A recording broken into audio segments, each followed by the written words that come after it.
خدائے رحمان و رحیم کے نام سے، محمد پیغمبر کی طرف سے، کسریٰ رئیس فارس کے نام۔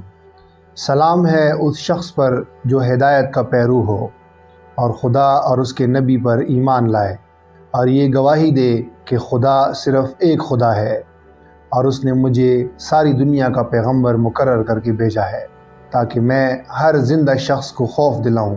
تو اسلام قبول کر تو سلامت رہے گا، ورنہ مجوسیوں کا وبال تیری گردن پر ہوگا۔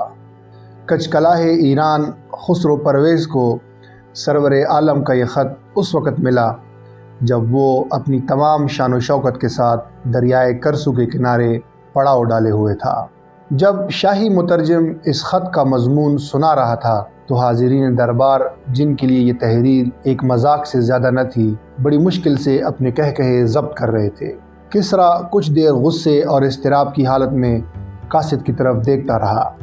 اچانک اس نے مترجم کے ہاتھ سے حضور کا نامہ مبارک چھین کر اسے پرزے کر دیا، اور پھر یمن کے حاکم بازان کے نام یہ فرمان لکھوایا کہ نبوت کے اس مدعی کو، جس نے ہمارے ساتھ مخاطب ہونے کی جرت کی ہے، گرفتار کر کے ہمارے پاس بھیج دو۔ آپ دیکھ رہے ہیں ہسٹو مکس چینل اور میں ہوں آپ کا ہوسٹ ذیشان علی۔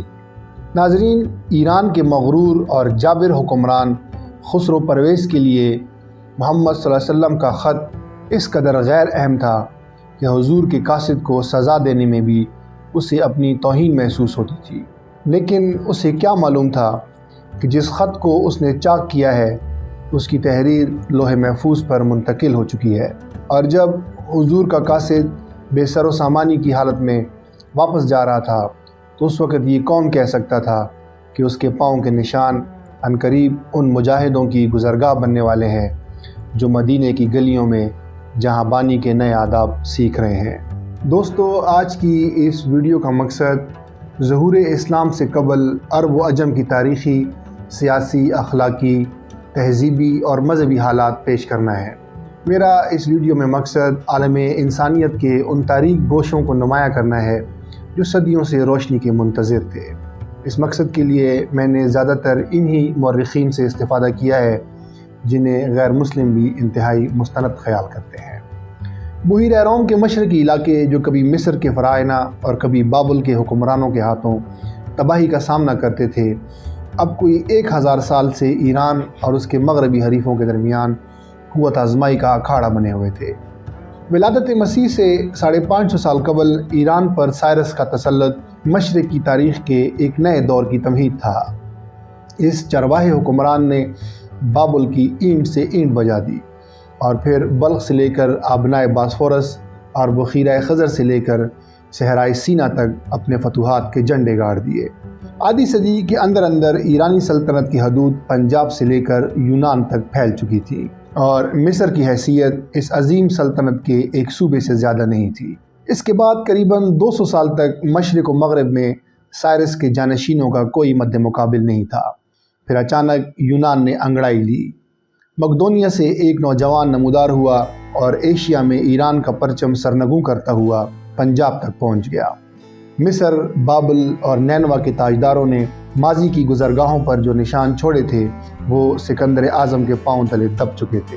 پھر جب سکندر اعظم کی عظیم سلطنت کا انحطاط شروع ہوا تو یورپ سے ایک نیا اژدہا نمودار ہوا، اور اس کی پھنکار سن کر زمانے کی نگاہیں روم کو تکنے لگی۔ رومی افواج ایک طرف مشرق کے پامال راستوں پر دوڑ رہی تھی اور دوسری طرف یورپ کے ان ممالک کو مسخر کر رہی تھی جو ابھی تک مہذب دنیا کی نگاہ سے اوجھل تھے۔ 46 قبل از مسیح میں رومیوں نے شام میں سکندر اعظم کے جانشینوں کو آخری شکست دی اور یورپ اور ایشیا کی عظیم ترین طاقت بن گئے۔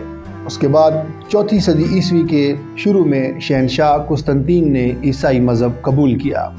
اس کے بعد روم کی بجائے قدیم بازنطین کے کھنڈروں پر اپنے نئے دارالحکومت قسطنطنیہ کی بنیاد رکھی۔ اپنے جغرافیائی محل وقوع، اپنے فوجی اور اقتصادی وسائل کے لحاظ سے قسطنطنیہ کو نہ صرف روم بلکہ مشرق و مغرب کے ان تمام شہروں پر فوقیت حاصل تھی جن کے کھنڈروں پر عظیم ترین سلطنتوں کے عروج و زوال کی داستانیں دفن تھیں۔ 395 عیسوی تک رومی سلطنت کی یہ حالت تھی کہ کبھی قسطنطین کے جانشین اسے متحد کر لیتے اور کبھی یہ رومی اور بازنطینی شہنشاہوں میں تقسیم ہو جاتی۔ بالآخر شہنشاہ تھیوڈوسیس کی موت کے بعد یہ سلطنت مستقل 2 حصوں میں تقسیم ہو گئی۔ اس کے بعد قسطنطنیہ میں رومیوں کی مشرقی سلطنت کی جڑیں مضبوط ہوتی گئیں اور روم میں ان کی سلطنت کے محل بتدریج مسمار ہوتے چلے گئے۔ بالآخر 5ویں صدی کے نصف آخر میں وسطی یورپ کے وحشی قبائل کا ایک طوفان روم پر چھا گیا اور رومی سلطنت کے مستقبل کی تمام امیدیں قسطنطنیہ کے حکمرانوں سے وابستہ ہو کر رہ گئی۔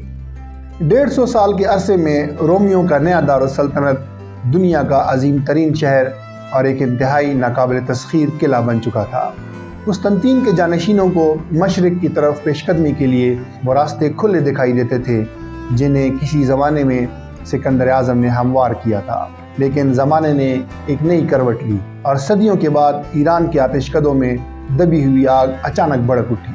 وہ پرچم جو یونانیوں کے ہاتھ میں پرسیپولس، سوس اور استخر میں سرنگوں ہوئے تھے، اب دوبارہ دجلہ کے کنارے مدائن کی دیواروں پر نصب کیے جا رہے تھے۔ ایران میں ساسانی خاندان کے عروج تاریخ کے ایک نئے دور کی تمہید تھا۔ قسطنطنیہ کے حکمران پہلی بار ایشیا میں کسی کو اپنا مد مقابل دیکھ رہے تھے۔ ایران کے کسرا اور روم کے قیصر مشرق و مغرب کے 2 مہیب اژدہے تھے۔ 567 میں مشرق وسطیٰ کی زمین ان اژدہوں کی زور آزمائی کا اکھاڑا بن چکی تھی۔ یہ 2 ننگی تلواریں تھیں جو آپس میں ٹکرانے کے لیے ہمیشہ برقرار رہتی تھی۔ مشرق کی طرف ایران کے سوا اہل روم کا کوئی مد مقابل نہیں تھا، نہ مغرب کی طرف روم کے سوا ایرانیوں کا کوئی حریف۔ مشرق اور مغرب کی جنگوں کا نیا دور ایران میں کسرا نوشیروان اور بازنطینی روم میں قیصر جسٹنین کے اقتدار کے ساتھ شروع ہوا۔ یہ وہ زمانہ تھا جب رومی بڑی تیزی کے ساتھ مشرق اور مغرب کی طرف پھیل رہے تھے۔ اہل حبشہ حمیری فرمانرواؤں کو شکست دے کر یمن پر قبضہ کر چکے تھے، اور چونکہ وہ مذہباً عیسائی تھے اس لیے رومی ان کی پشت پناہی کرتے تھے۔ ایرانیوں کو اپنے ہمسایہ ملک کے ایک اہم حصے پر روم کے عیسائی حلیفوں کی فتح گوارا نہیں تھی۔